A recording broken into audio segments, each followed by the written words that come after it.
Welcome to Popternative, where we dive into topical discussions from the worlds of pop culture, social media, and sports. Here is your host, Peter Remoliotis, aka PD Beats. Hello and welcome to the Popternative Podcast. It's the podcast where we have digital discussions in the worlds of sports, pop culture, and entertainment.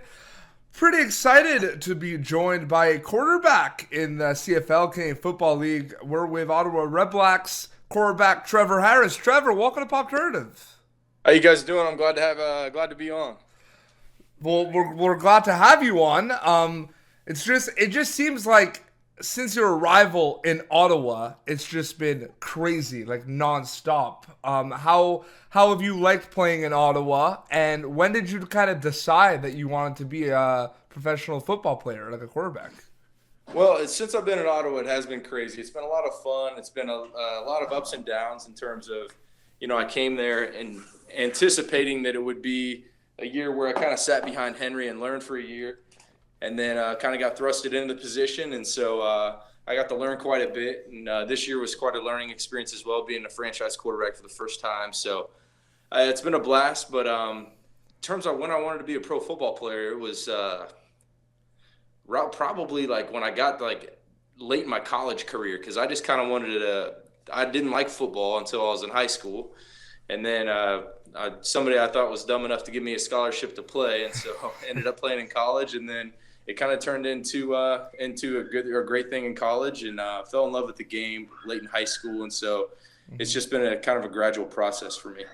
You mentioned a little bit like the transition, like you became a starter, but you weren't aware, like you didn't know that you were going to be the starter. I mean, those type of situations happen to athletes a lot, professional athletes. How are you able to, adapt to a situation like that where, I mean, I'm sure there wasn't as much planning that you were going to kind of be the starter. I mean, was it hard at first to get in the swing of things?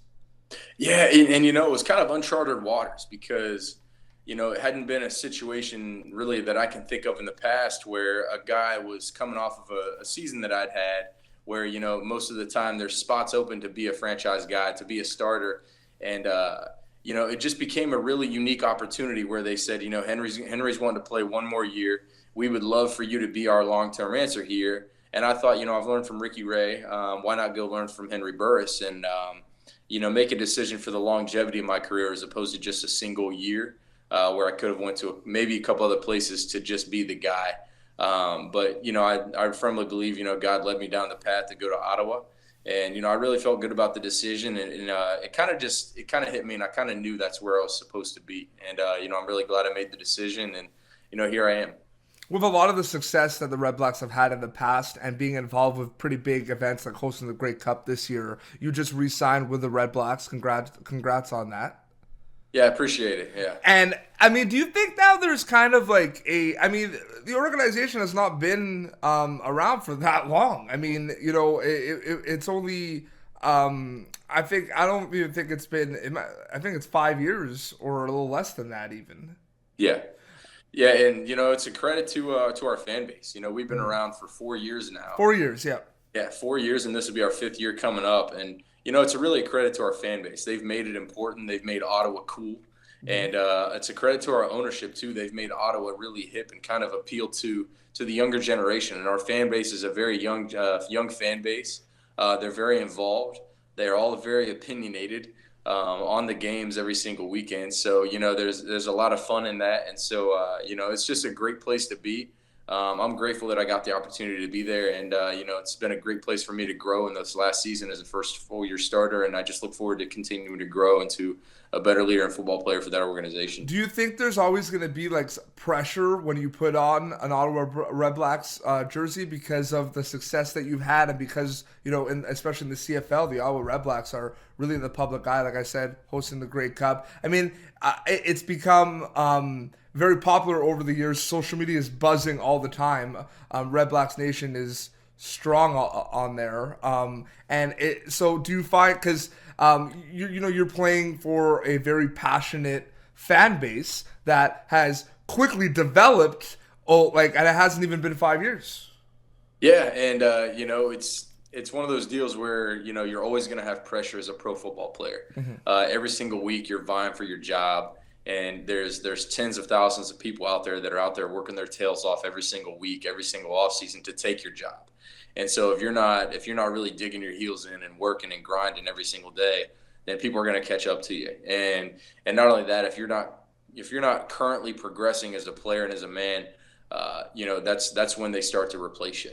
And so, I really don't take my job for granted. Every single day of this offseason, I'm working, and every single day of this offseason, I'm going to become a better football player. And in terms of our nation, they're very, very passionate. So there's always a bullseye on your back, in terms of when you play pro sports, in terms of the fans, they're going to expect a certain threshold in terms of success. And so, but I can promise you that nobody has a bigger standard to live up to for myself than me. And so, I'm always constantly trying to prove myself, and I feel like I have a lot to prove, and that kind of drives me. What so far has been your highlight career as a professional quarterback in the CFL? Has there been a game or a moment that has stood out over others for Trevor Harris? Well, I mean, outside of being a part of two Grey Cup winning teams, really this year was really a really awesome year to be a part of the team, because we started out 1-6, and everybody just looks at the big picture that we were 8-9, and really us finishing the season down the stretch of 7-3, when we dug ourselves in a hole like that, really showed that where the arrow was going for this team. And it just kind of was unfortunate that we didn't bring our best, the day of the playoff game.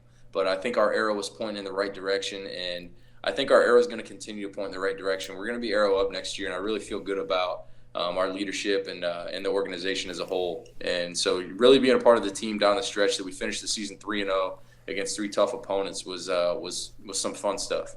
How, as a professional athlete, how are you balancing the kind of on-field stuff and then the off-field stuff? I mean, family and friends, of course, and of course social media is a huge part of professional athletes right now.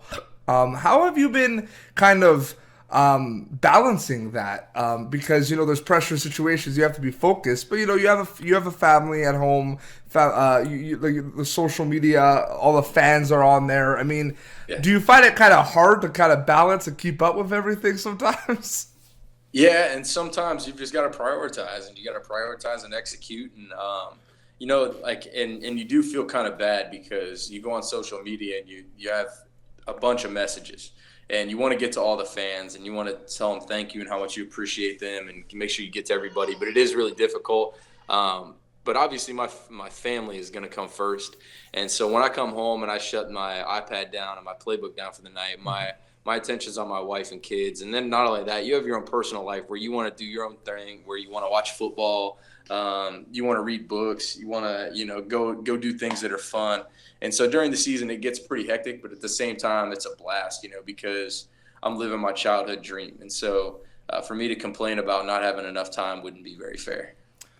There's a lot of in the pop culture world, a lot of football like shows and football movies. I mean, Friday Night Lights, even in Canada, Blue Mountain State, kind of more like the comedy aspect of football. What I was just curious, like whether you've watched those shows or not. Do you think have you? Friday Night Lights, the show was fantastic. I don't know. Have you watched that show? Yeah, actually, my wife and I got into it last year, and so we started on season 1, and we're like, oh, we'll just watch a couple of the episodes, and then all of a sudden it turned into late at night, like, hey, one more episode? You just want, So we just kept doing that, Does a lot of that can you relate to a lot of that? Is there a lot of is there some realistic aspects and components to the show, or is it just pure Yeah, I mean, in terms of the pressure and stuff, from the media, the fans, and the outside world, it's realistic in terms of and those sort of things, but I think that they try and make it as simple as possible to allow people to follow along, and obviously the games aren't quite that simple, when the coach just all of a sudden comes up with this brilliant idea to win the game. Typically, you win the games in preparation. But, yeah. In terms of social, drama in your life, a lot of people that that don't know pro athletes don't realize that, we have drama in our lives too. And, we wake up and have issues and things going on. And, so, it is good for that in terms of it is realistic, but in terms of the play and stuff, I wouldn't say it's too realistic. Mm-hmm. Well, absolutely. I think we'll wrap up soon.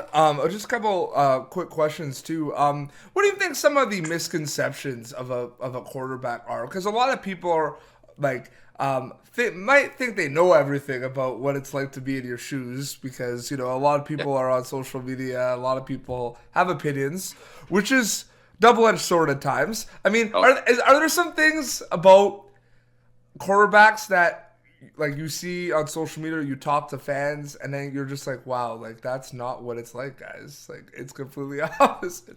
Oh yeah, I mean, shoot, some of my best friends will message me and be like, man, I feel like I could go out there and play as good as, and they'll name some quarterback in the league that's not very good, like that's just having a tough year, a tough game. And I'm like, man, you don't know what it's like going out there. This particular buddy had never even played football, and one of the guys was a receiver. And I'm just like, man, until you go back there, you don't really realize it. Some of the misconceptions, though, are that quarterbacks are wimps and the quarterbacks don't take hits. I mean, come on.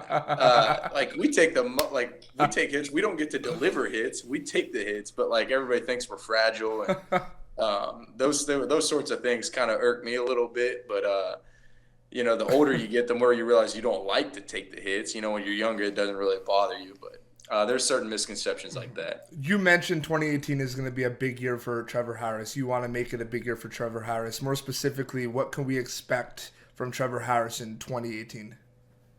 I think you're gonna see a guy that's better in every facet. You're gonna see a guy that's a more complete player in terms of seeing defenses and making better decisions, or make sure I take care of the ball. I'm always making sure that I want to strengthen my strengths. I think as I watched the film, some of the strengths that I had this year were when I had to step up and avoid the rush and make something happen when I broke contain in the pocket. I think that was something that I was very underestimated in this year. I want to make sure that I continue to work on my craft of that and throwing off balance, because I think that kind of separates the good from the great quarterbacks is the guys that can make the throws when they're not on a great plane. And so I want to make sure that I continue to sharpen my tools of throwing off balance and not being on a correct plane, that not just standing on 2 feet and driving the ball right off my back foot to my front foot when I'm rolling left and don't have particular base underneath me. I want to be able to make sure I can make all the throws. And so I'm already hard at work making sure that I'm perfecting those sorts of things. Great. Well, Trevor, thank you so much for joining us on Pop Tournament. We wish you nothing but the very best for 2018, and we hope to catch up with you again soon. Yeah, I'd love to. Anytime you guys want somebody opinionated on basketball or NBA, college hoops, you hit me up. Let me know. Perfect. Where can people follow you on social media? I don't post a ton on social media. I use my social media basically for my relationship with Christ and stuff. But that's kind of like my main passion. Here comes my little man right there. You say, hey, bud. But my Twitter handle is @Trev_Harris, and my Instagram name is @TrevorHarris7. I'll try and start posting more. I need to kind of be a little bit more open with my life. I'm a little bit too private, so I'll try and start posting more. Perfect. Well, thanks a lot, and enjoy the rest of your week. Yeah, appreciate it, man. Thanks for having me on. No problem. Well, this has been Pop Turnative. You can catch previous episodes Pop Turnative on YouTube and on iTunes as well. PopTurnative.com for more content. Enjoy the rest of the week. Thank you for tuning in to Pop Turnative. Make sure to check out our past episodes of Pop Turnative on YouTube. Be sure to like Pop Turnative on Facebook and follow us on Twitter.